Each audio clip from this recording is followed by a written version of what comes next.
Life is so precious these days. We have had our own share of grief, and everything happened during the second wave.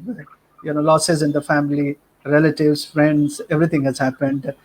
And on top of everything, Santaji, Jerry, and Ravi, the good thing that has happened, that we are here today celebrating, two iconic books from Indian literature, and translated by none other than our Jerry and Daisy Rockwell, Battlefield and Pachpan Khambe Lal Diware.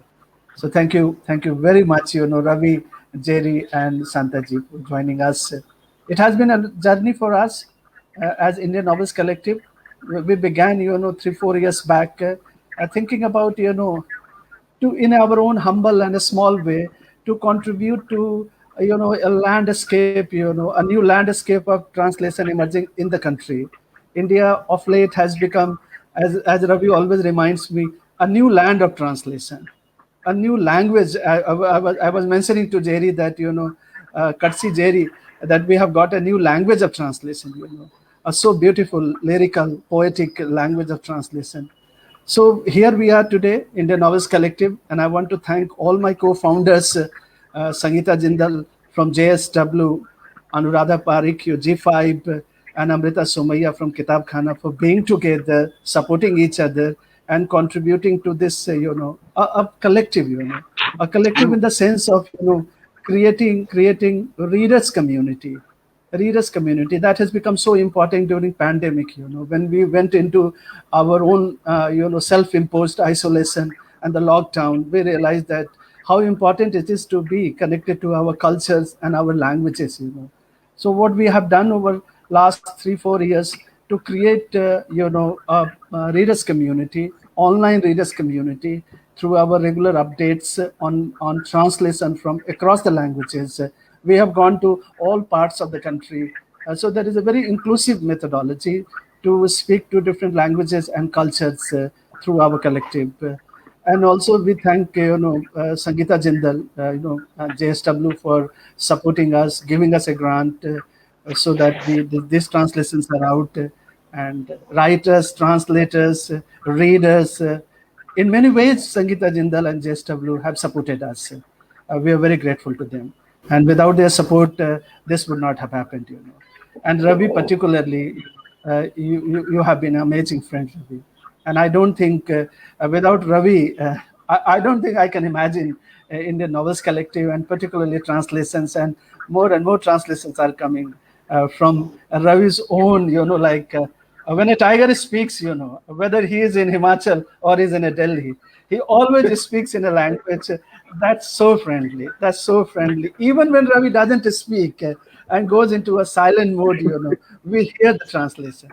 We hear the translation. We hear his voice. Ravi. Thank you very much. And Santaji, you have been, I mean, like our mentor, and not just Marathi, not just Indian literature, what I'm looking at, your voices, particularly you and Jerry here in the city of Mumbai, which is still not just a small, city. It's a 7 island, looks like a 7 continents, speaking to each other. And that is where, when I met Jerry last time in Goa, and I looked at his photograph, and now when I'm looking at 2021, Jerry's Bombay photographs, there is lovely poems, and I can see that, look, here is, a writer here. Here is a thinker here who's looking at translation in such a different way and giving us our voices back. So we are particularly delighted. Santaji, and grateful to you for joining, despite, your busy schedule, your morning writing schedule, your afternoon writing schedule, like ragas, And I'm blessed. We are blessed, Jerry and Ravi, that Santaji is joining us with her evening ragas. So I stop here, and and I would like to listen to a Jugal Bandi between Jerry and Santaji. That will be most precious for all of us, not just Bombay writers, Bombay poets, but across the country and across different cultures, Jerry and Santaji Jugal Bandi, and evening raga, opening up with Vishram Bedekar's, powerful, lyrical, splendid, and what Speaking Tiger says, luminous translation. Luminous translation. I leave it to Jerry and Santaji to discuss luminous translation. Before we get into the discussion and formally release the book here with the Speaking Tiger, I would like to share a video bite that Sangita Jindal has sent us.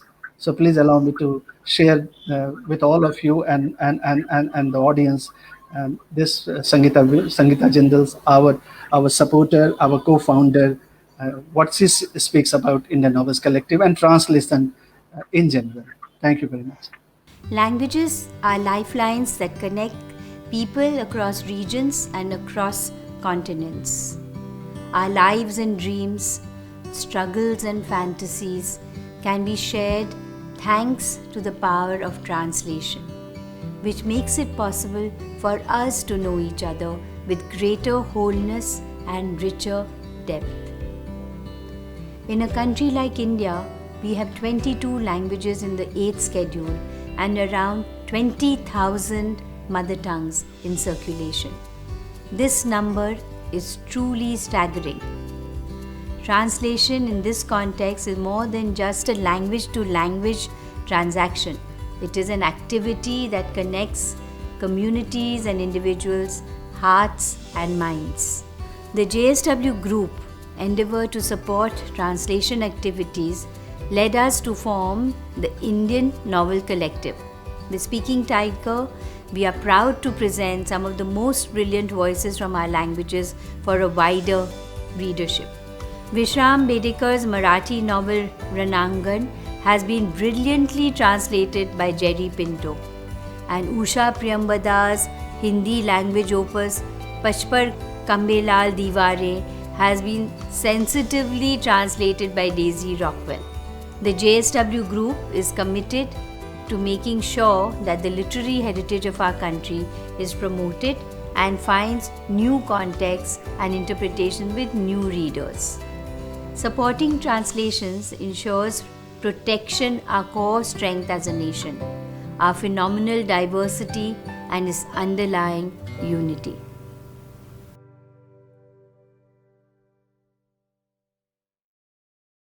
Over to you, Ashwini. Ravi, unfortunately, is having slight tech issues. He can hear us, but we can't hear him. So, would request you to take it forward, Ashwini. But Ravi, we would love to see you and have you around for the next 5 minutes so that we can see the books at the background and feel happy that the two translations are out. Even we have our copies. Yeah. Sorry about the tech at Ravi's end. Ashwini, over to you. Thank you, Ravi. Thank you, Ravi. I've already spoken and referred to Evening Raga. So it's going to be between Jerry and Santaji. And before I've just come as a what is called, Sutradhar. My role is just like a Sutradhar. And formally, I'm not on the stage. Looks like, Jerry, the 2021 is a major year. You have two poetry collections out, and I was looking at those glorious poetry, and I was thinking about your journey, from cobalt blue. Baluta is classic, all my students on campus across the country, I mean, we love Baluta. I mean, like, it's also the politics of Baluta is for very important for all of us, who are involved in a certain politics. Times are very difficult these days. I would not speak much about the politics. These are difficult, tyrannical times, and grieving times. So Baluta, and then the salt doll, and then I want to destroy myself, and Mallika's biography that you translated, and then I looked at your Bombay photographs, JD. So we would like to just know that how do you do it, how do you, like a fish, you have referred to in your poem about sea and sea, so how do you swim in the sea of languages, in the sea of cultures, in the sea of memories, Jerry? Is it really important to have those abilities, that aqua abilities, in the literature, to produce this kind of luminous translation. And Santaji, please. I wish I could just claim that I was a genius and that it all flowed naturally out of my fingertips. But as Shanta will tell you, um, I harass people. I work at them. I worry them. I insist on all kinds of people helping me. And I think I have some genetic material from a bulldog, I think. So I just, when I get my teeth into an idea, I dig my teeth into it and I stay dug. I'm not moving until I can try and produce something that I'm happy with. So the translation, I really wish I could remember where the translation project started. I think it was with Mere Bhai Balraj, which I started translating. It was Bhisham Sahani's book. Um, I started translating it not knowing that it had been translated quite well already. I was out in an English edition. And when I read the English edition, it seemed perfectly fine.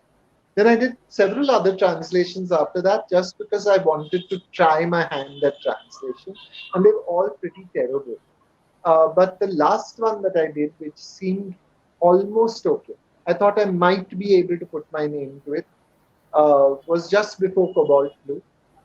And then Shanta Gokhale happened to, her name will keep turning up in all that I do. It's a kind of refrain that happens, to use your musical metaphor. The Indian Express had a very lovely column in which they ran, I think every month, where they asked somebody from another language to tell them what books they had been reading in that language, and what had interested them. And one of the books that Shanta Gokhale mentioned was Cobalt Blue. And so I was walking around Shivaji Park at that point and thinking about the fact that we are blessed in our particular moment in time. I mean, when I went to school, I was made to study Hindi, I was made to study Marathi, I was made to study English. And I have to say, I did not enjoy learning language at all in school because it was taught so badly. You had to mug up lists of things, you had to do vocabulary, you had to do conjugations, you had to do adjective clause of time, you had to do noun clause. It was just like, it drove me insane. So actually, I remember reading the textbooks independently and wishing that that was the end of it. That you had read something interesting like a poem and you could just, that was all you needed to do. But of course, you had to do the reference to context and you had to, just like very, very sad. So I think poetry sneaked back, language sneaked back against the tide of my education, against that huge tide of it. I didn't even study literature in college because I was by then so completely bored of the way it was taught. And maybe it could have been taught better in a college, but certainly wasn't taught well in school. And I thought I can read in other languages. I don't. And that's stupid. It's like having a buffet set out in front of you, but every day you go to the buffet and you eat butter chicken. You like butter chicken. It's a wonderful taste, but you want to try something else. And this something I would say to everybody who's logged in from India. The books aren't expensive. Like Hindi poetry sells at 65 rupees for a book of poems. Go buy a book of poems in that language. Put it by your bedside. Read it every night. See what dreams happen, what things happen in your dreams. A book of poems, just a poem just before you sleep. Magic. So I bought Cobalt Blue, and I must say that the buying experience in a Marathi bookshop is not particularly conducive to the enjoyment of literature. You have to know what you want. You have to go and state your knowledge, your demand in front of the counter. Someone shouts to the buyer, "Hey, Cobalt Blue!" and someone should throw Cobalt Blue across, and it's plunked down in front of you. If you pick it up and you smell it a little, you try to experience the book in the way that you would in a bookshop. Someone asks you, "Are you buying? Or are you just going to be? Are you a tourist?" And then you hurriedly fork over your money and took it home. But the first lines of Cobalt Blue had me hooked. Because for some reason, the Marathi began to play in English in my head. And it was a very complex sentence. And it was a difficult sentence. In Marathi, it's easy, it's beautiful, it's liquid. In English, it was just like falling over the clauses, just bumping into each other.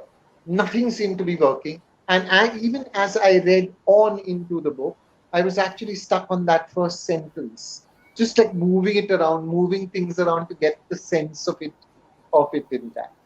And then I think that one sentence in Cobalt Blue started me on a journey, because suddenly everything that you need to think about translation, you need to seem to be hinted at, suggested, like this is going to be a mountain to climb. And Jerry, if you're going to climb this mountain, you're going to abrade your knees, you're going to scrape your hands, you're going to fall off the mountain several times, but at the top of it, the view will be magnificent.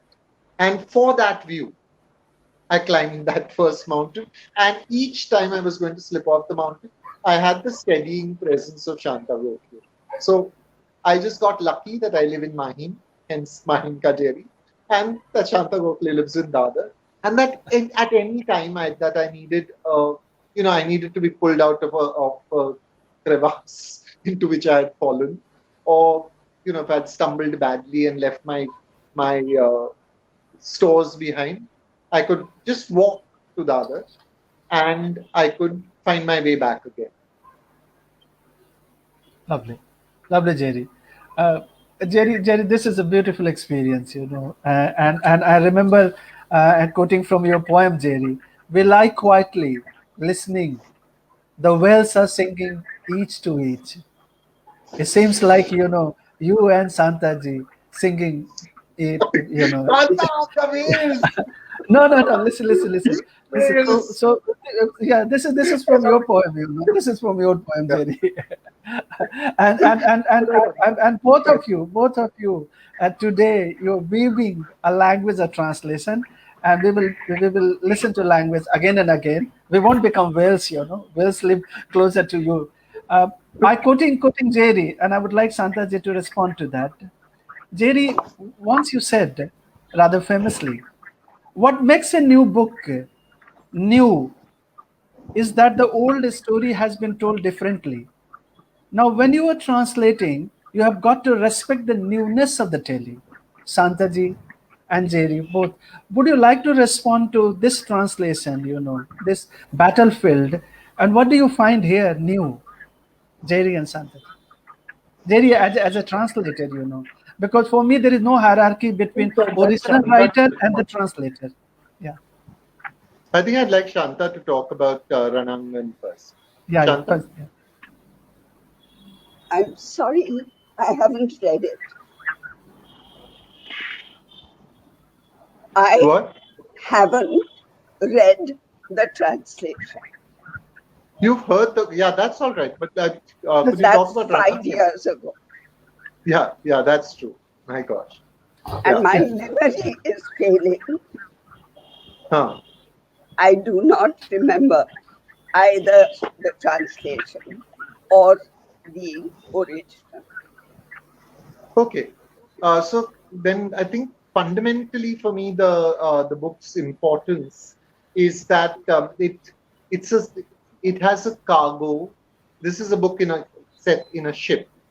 It is about battlefield, tells the story of Chakradhar Vidwans, who is a doctor. He's had his heart broken in India. He's gone abroad. He's lived in England.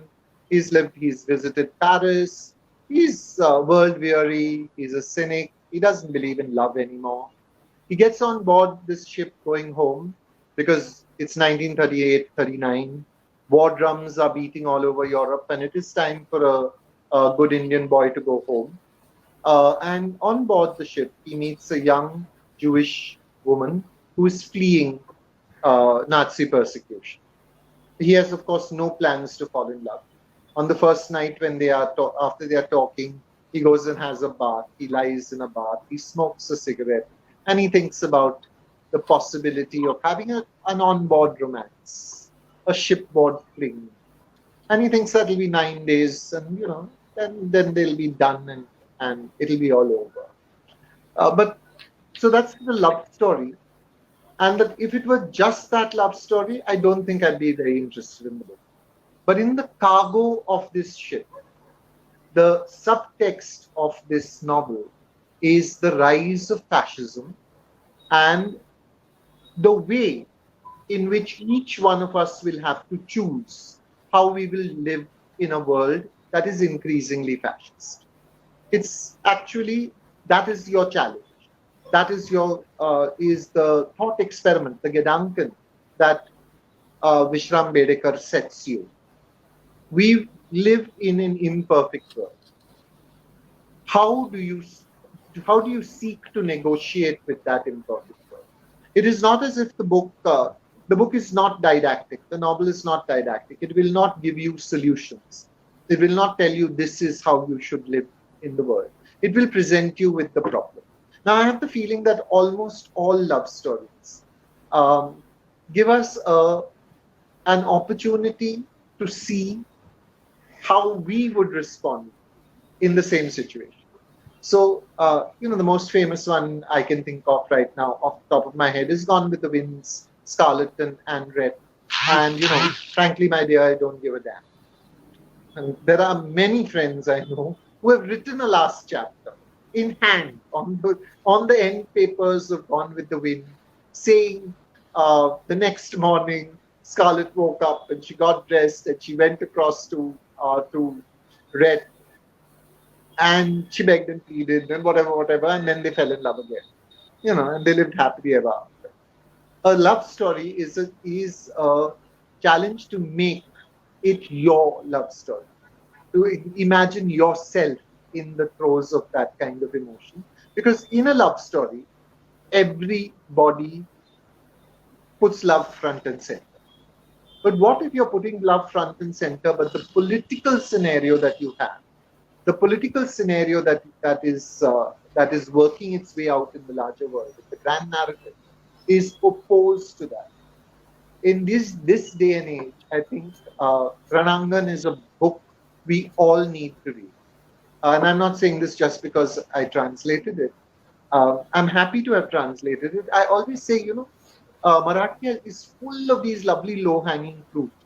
There are hundreds of novels that haven't been translated and which are just demanding translation because they're so rich in texture, in flavor, I feel Ranaangan is like me putting a new plate of food on the buffet. So that, you don't have to go back to your butter chicken. You can try something new this time. So it is a novel. It is not a political novel. It is an important human document and a prescient novel because it came out in 1939.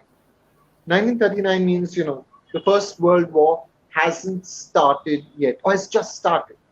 And people are saying you'll be home by Christmas, and believing it.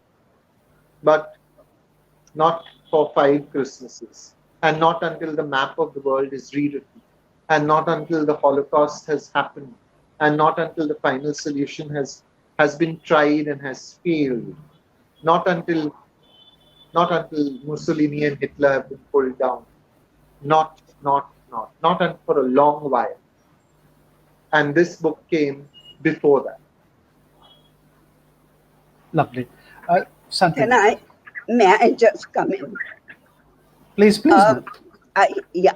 So what Jerry's been saying, I think it is what the novel is about. But that by itself would not make it such a significant novel. What made it significant in the time when it was written was that it was an age when Marathi novelists were writing in the classic narrative style. Can you hear me? Yeah, yes, yes, Yes, yes, Prof. sir. You We can. are all listening. Okay. We are all Right. listening. Right. Okay. So the novel came to Maharashtra from Victorian Britain. So that classic conventional style was what writers here were emulating. What Vishram Bedekar did, and you have to know who he was, what he was, in order to understand why he wrote this novel in the form in which he wrote it. He never was a novelist. This was his one and only novel. He wrote it in an intense rush of emotion, of his response to the politics of the time, to war. And he wrote this novel in 1 month flat. He spent the whole of August 1939 writing this novel and had it published at the end of the month anonymously. He was not interested in making a name for himself as a novelist. Given that background, he was simply not interested in subscribing to the contemporary forms of the novel, which other novelists were pursuing. For him, the experience dictated the form. He himself came back from London in 1938 when the war started looming on the horizon. He was interested in making films. He had gone into huge losses in the last 2 or 3 films that he had made. And his visit to London was to learn filmmaking. And before he could complete his education, he had to return. And that was the ship journey back to Mumbai, which informs the whole of this novel. Never during that time did you get a novel which employed the third person point of view, letters, some form of autobiographical writing in the first person. So all of these things formed an extremely interesting texture of the novel. And once it was published, he did not write another novel. This was his one and only. And for novelists like Jerry and me, just to think that someone puts an entire intense experience into a single, and it's a single slim novel, and it becomes a classic. And classic, being a classic, it has been translated before. All classics demand multiple translations. It has been translated, and again it is translated, and who knows, it might be translated yet again. But because of the new form of novel writing that it introduced, which, by the way, wasn't emulated by others. It didn't it opened the doors, but no one walked through those doors.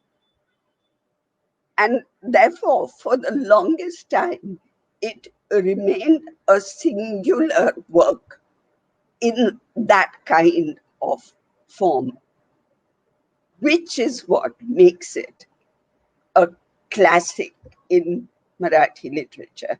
And so it's not just the content. Yes, of course, it is about fascism seen through the lives of people, actually. But imagine, Jerry, the underlying motive of that novel, a ship journey, the instability of the sea, the rocking ship, and people who are in an unstable situation looking for firm ground. Herta is, I think, looking for firm ground.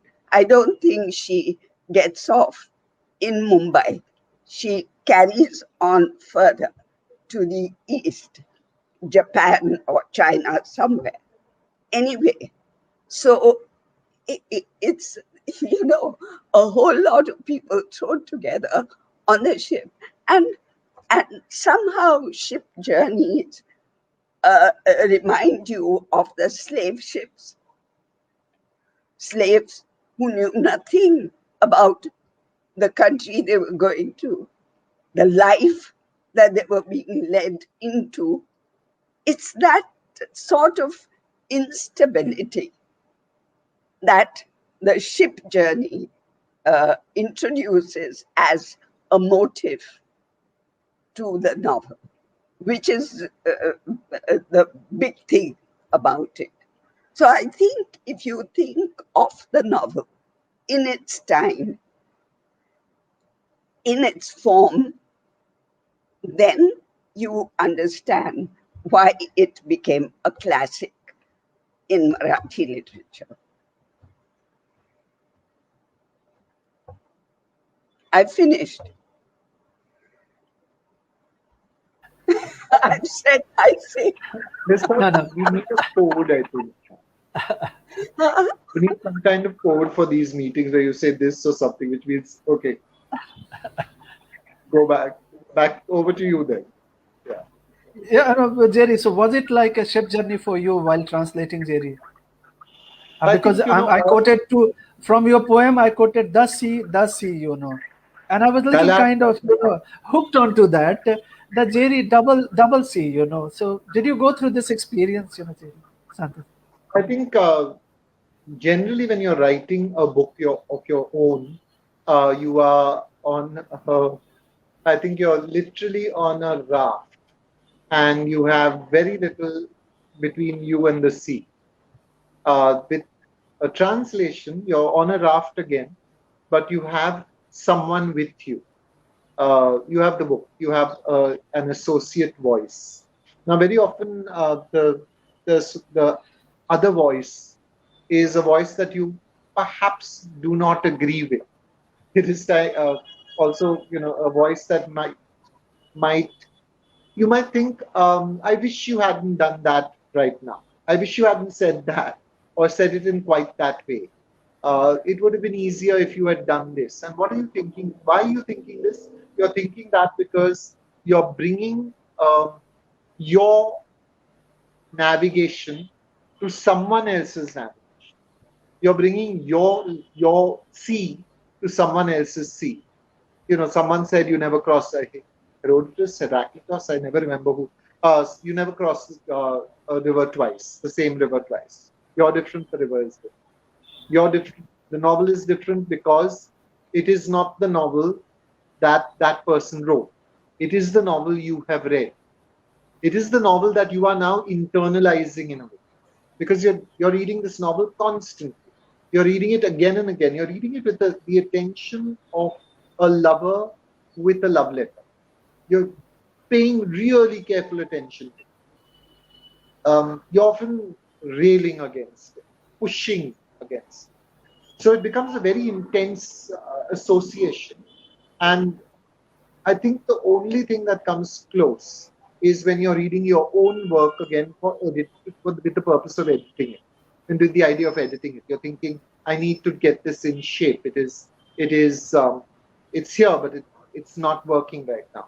And that process is is more intense. But this is very close second.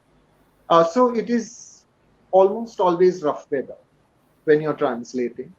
And I think, there are moments when you're halfway through a book when you think, why did I start? Why did I bring this on myself? And then there are moments when you're sailing easily and it becomes easier.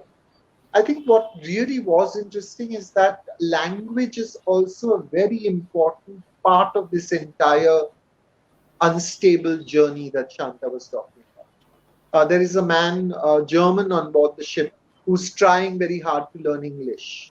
He therefore makes notes of all the English, words and phrases that anybody is using, so that he can use them in the future. Hertha is probably thinking in German, translating in English. Bob or Chakradhar probably thinking in Marathi, speaking in English. Their love affair is conducted in a third language for all of them. And everywhere, all these people have stepped out of time. There is no time.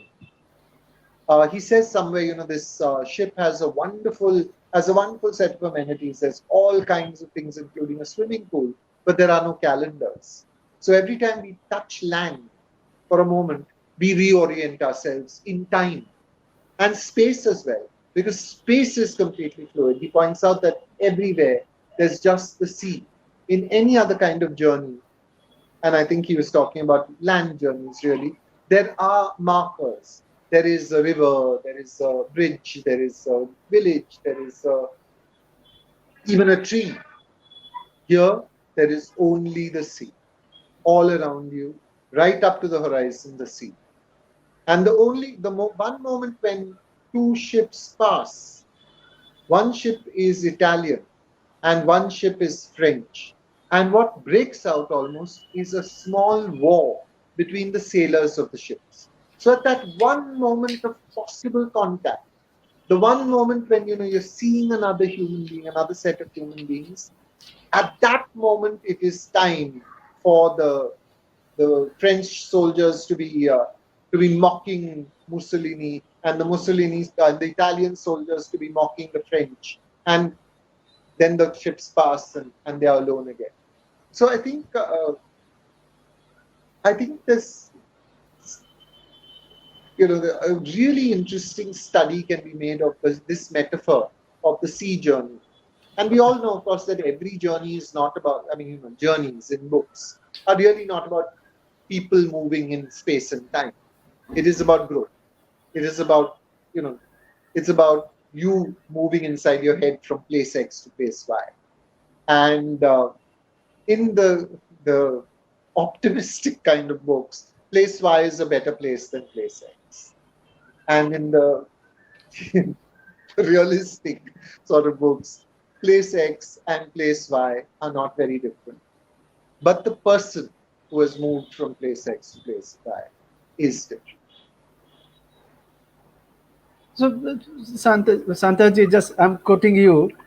You have mentioned in your experience of translation about different types of Marathi language. There is no one homogenized language. There are different dialects in Marathi. I'm now migrant now in the city, your city. I love the city. I'm here. I'm Marathi Sudha nahi aahe. I'm trying to pick up Marathi, Gujarati, and so many things, including my mother's language was Maghi, which is not a language, a dialect. But of late, I've started reading Maghi poetry and Maghi literature, and I find that this hierarchy between language and literature is not very material. So, Jerry, did you experience, different kinds of dialects while translating this Ranaangan novel? Santaji has been mentioning and talking about through her own experience. There are dialects, So when you translate dialect into English language, so how does it happen? Santaji and Jerry. Chantal, you go first.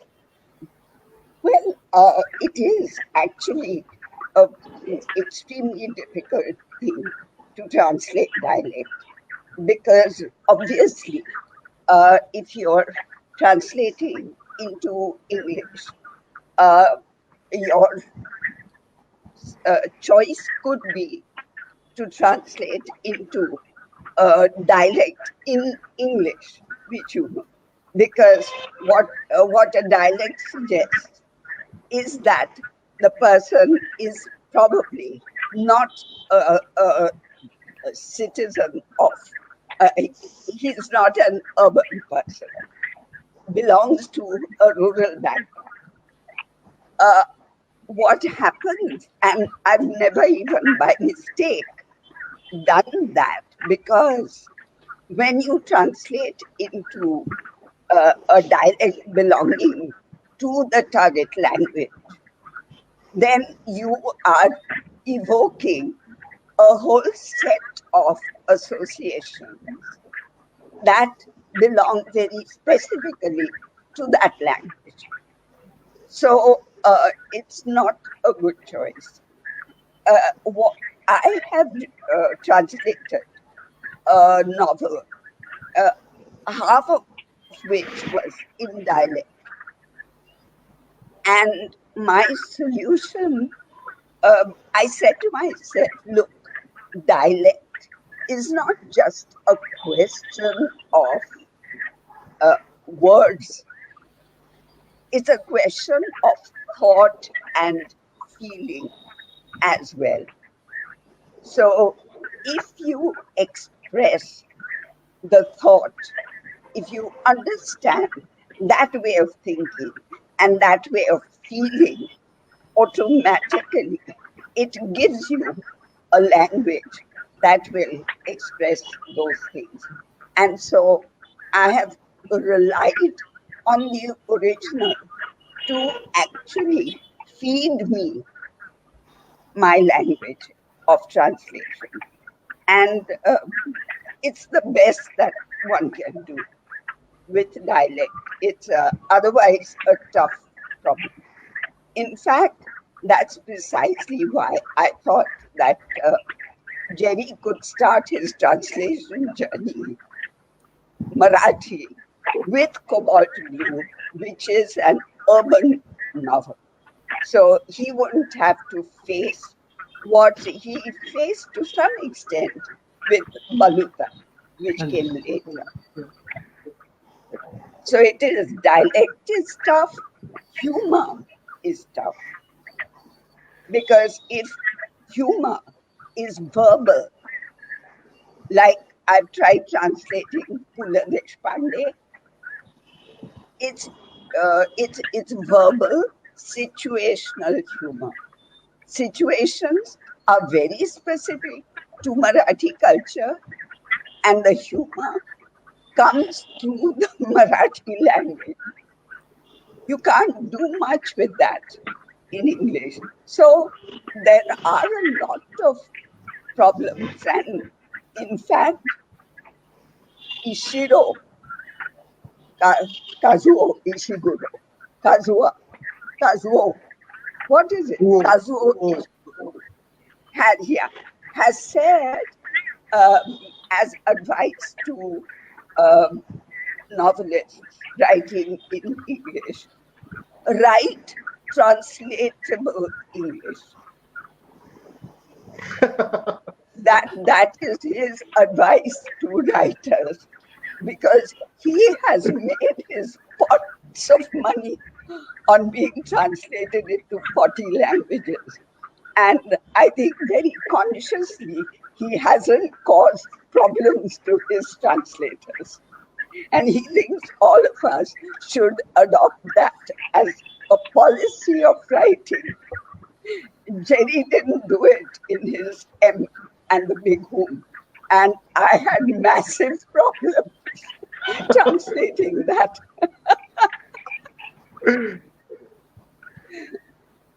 Yeah, that's a lovely journey actually. M in the Big Home became M Ani Home Rao, because it was a later three-part journey. So there was me, Shanta, and the book on this raft.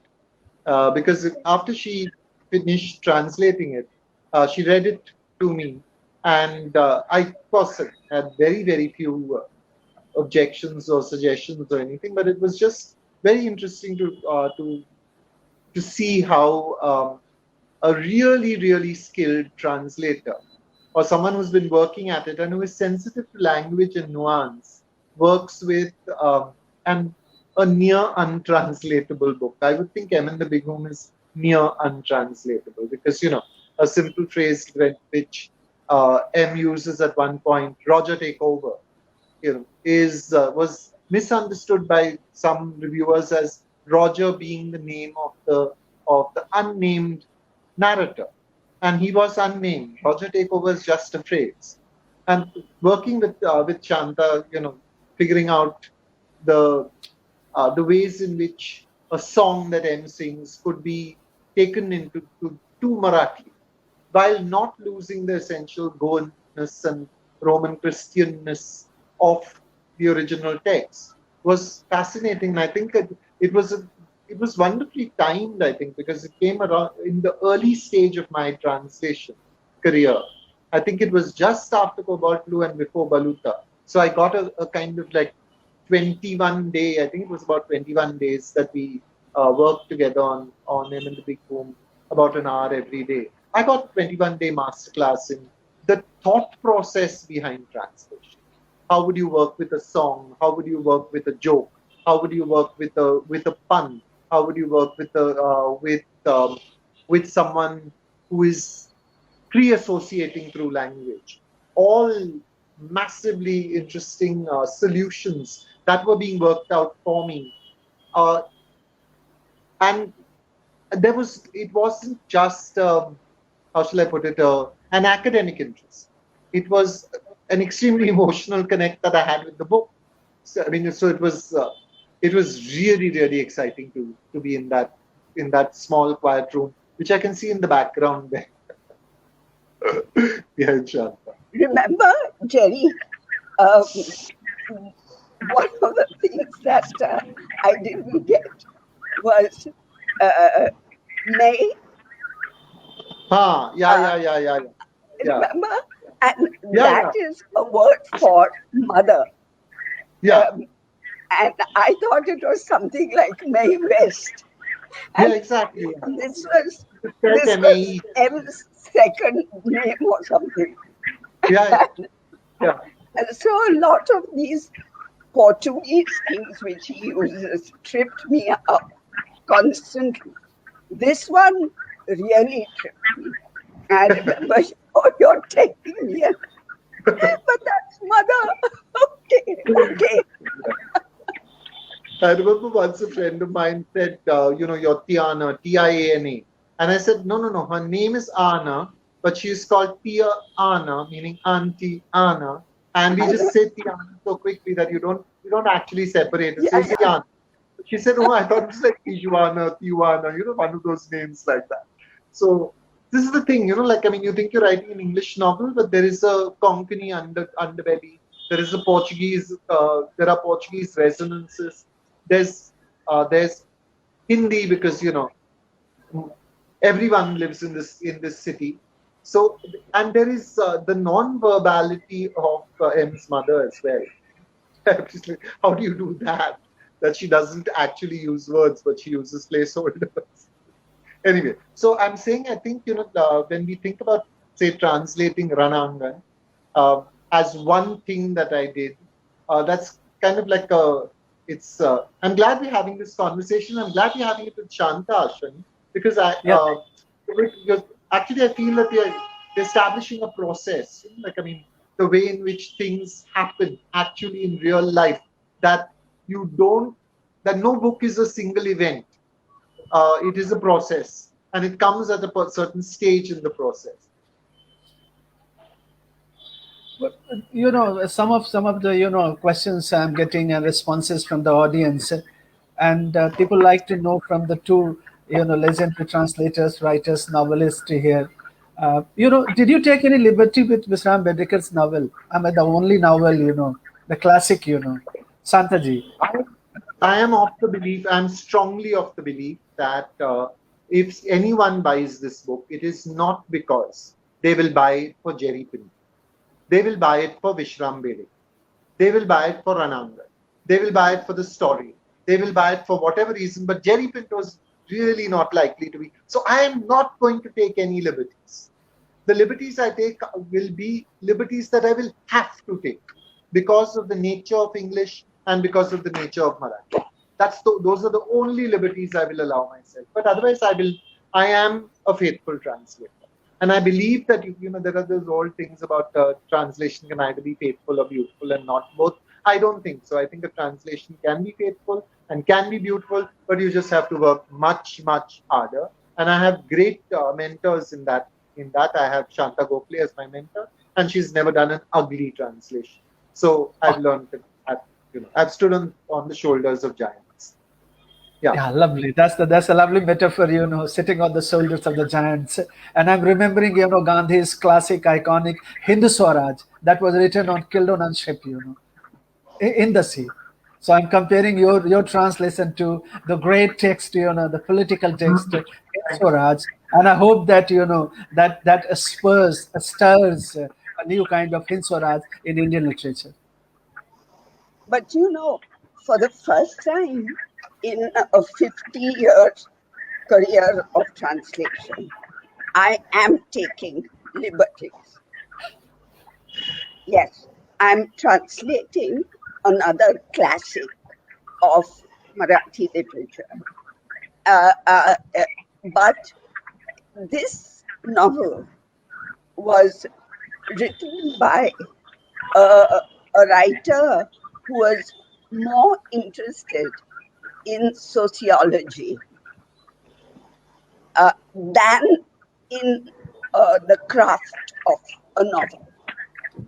So the novel which I'm translating is not repeat, not crafted.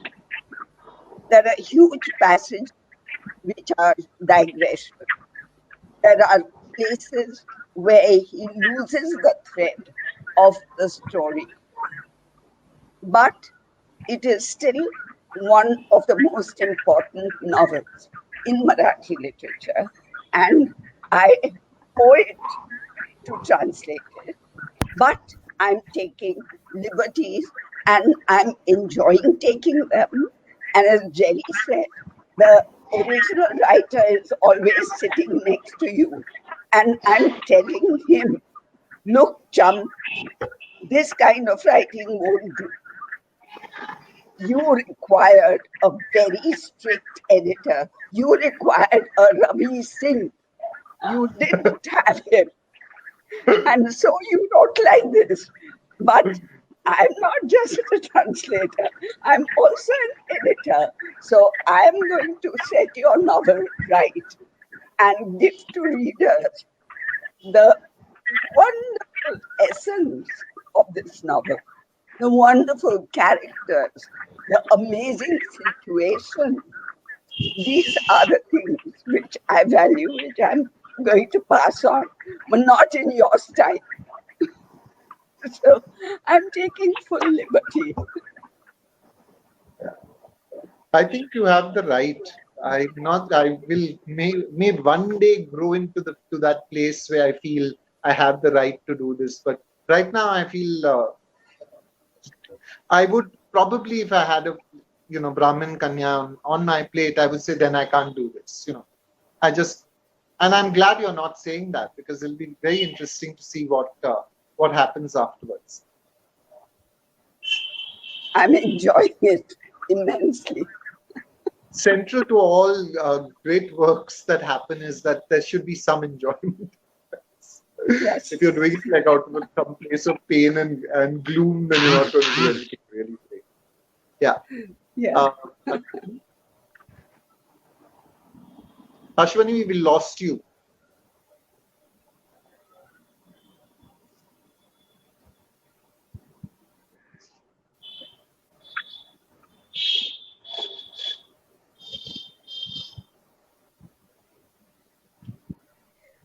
Hi, Ashwani, we can't hear you. Okay. I think I'll just remove Ashwani from the stream and add him back. Maybe the Yeah. tech issue will go off. Till then, both of you please carry on.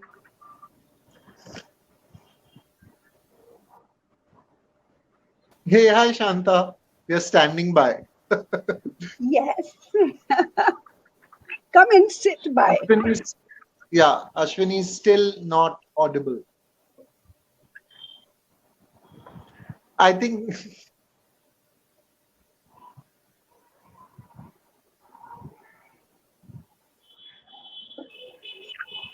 we should eat something, he's saying. Oh, there's another person. Hi. Hello. Say something, Ashwini. No.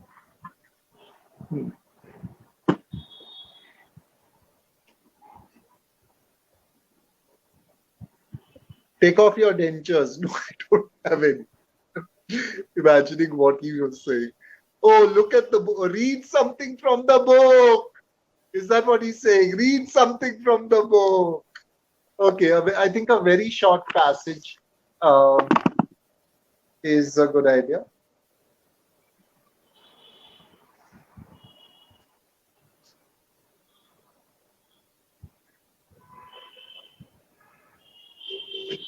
This is when Chakradhar Vidvans has his moment of truth. Suddenly there's an illumination. So they were all Jews. Illumination came in a flash. This was the key to why they were treated so badly. In this floating world, white people will treat even black people well. They managed to behave decently with Indians, but not with the Jews. The same was true of the Italians who respect Indians, but behave badly with the Jews. Other bits began to fall into place. The German girl who was with Madnani, the girl Manan had captured, Louise's mother and her affection for Shinde. They must be Jews. I had read some things about them, lies mixed in with truths. The Nazis had begun to eliminate them. I had read that the same hatred seemed to be spreading through Italy, Hungary, and Poland. On my way to the Grant Medical College in Mumbai, I would pass a Jewish settlement at Nagpada, and later when I started translating Baluta, he's in the middle of that Jewish settlement at Nagpada, just on the outskirts. And this area is the area in which my grandmother lived and through which I walked, never knowing about the Jewish settlement, never knowing about the Mahar Basti, only concentrating on the little bits and pieces that made my world, the playing field at Christ Church, the bakeries on Clare Road where you got wonderful caramel custard, the kebabs at Sarvi's, and of course my grandmother's home. So I think in some ways what translation also can do is it rewrites your world. It reintroduces you to your past. It shows you your city again.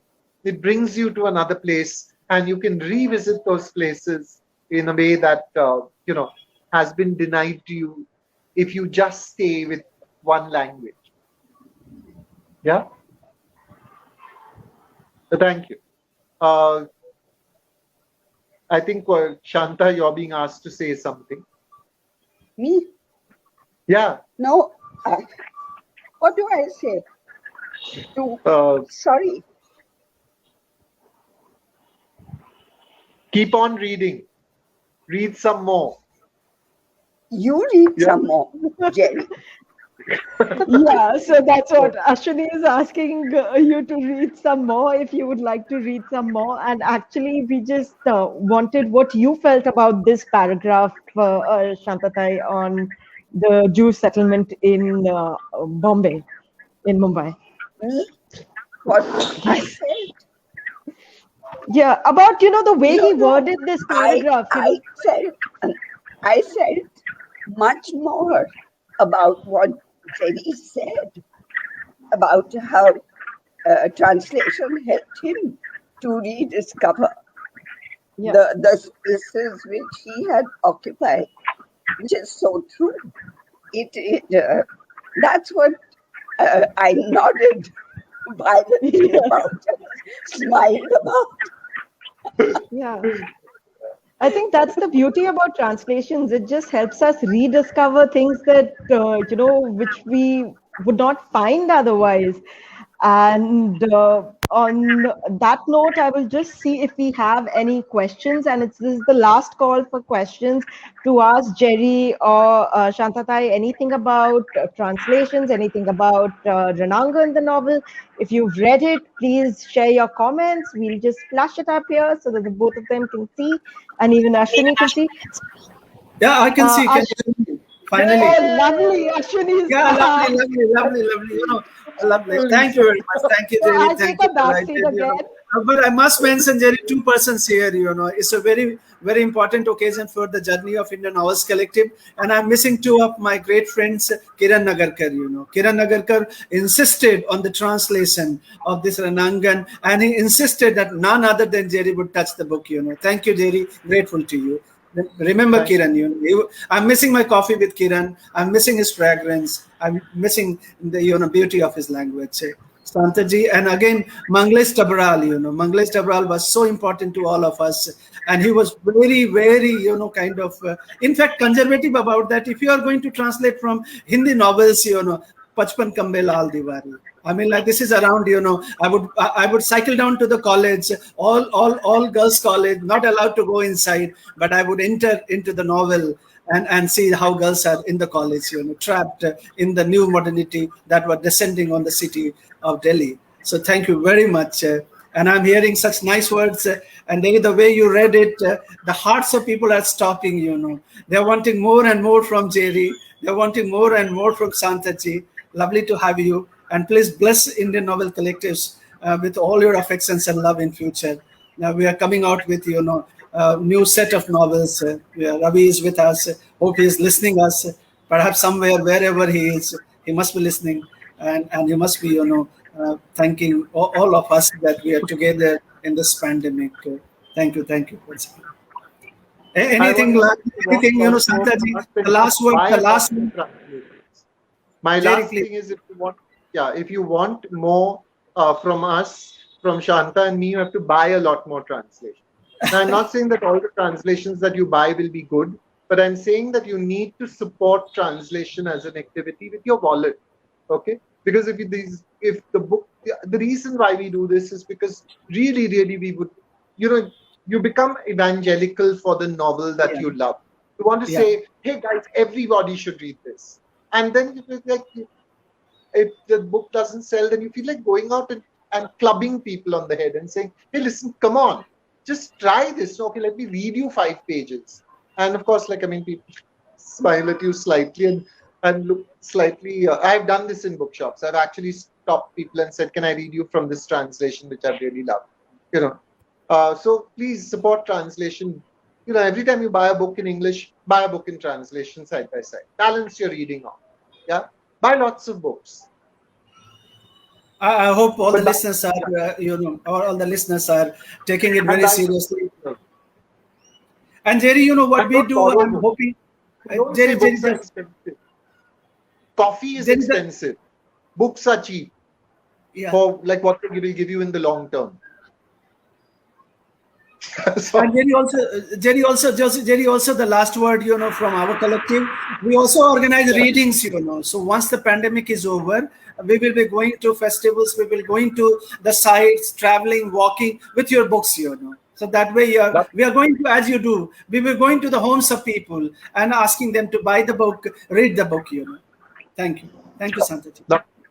Thank you so much. Thank you. Thank you to all of you for joining us today. We are grateful that you could make it.